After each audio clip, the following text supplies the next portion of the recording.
Hi, welcome to Orchestration Minute, where we take a brief but detailed look at some of the various orchestration techniques used throughout classical repertoire so that you might be able to add them to your tool belt as a composer or orchestrator. Let's say you have a section in which you've got a pretty string-based texture. You don't want it to be a lush string solely, but you also don't want it to be a bombastic full orchestra kind of vibe either. You want somewhere in between. Having a mainly string but not entirely string texture is a great opportunity to have some variable orchestration, which can liven up your piece a lot. This is exactly the kind of thing that happens in Samuel Coleridge-Taylor's Rhapsody, the Bamboula, at the tempo before rehearsal B, and we're mainly just going to be looking at 8 bars from here. Let's listen real quick.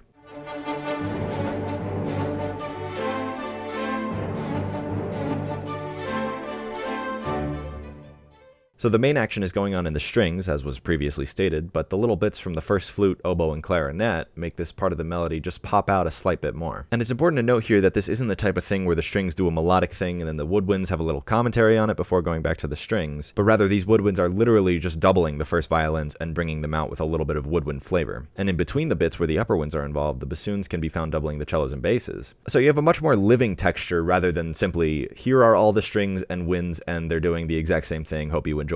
And this kind of thing is small, but as always with this sort of thing, attention to detail really pays off. Coleridge-Taylor also adds the horns in on these eighth notes to double the Ds and the violins and violas, and adding some oomph there as well. Let's hear it once more with all these things in mind.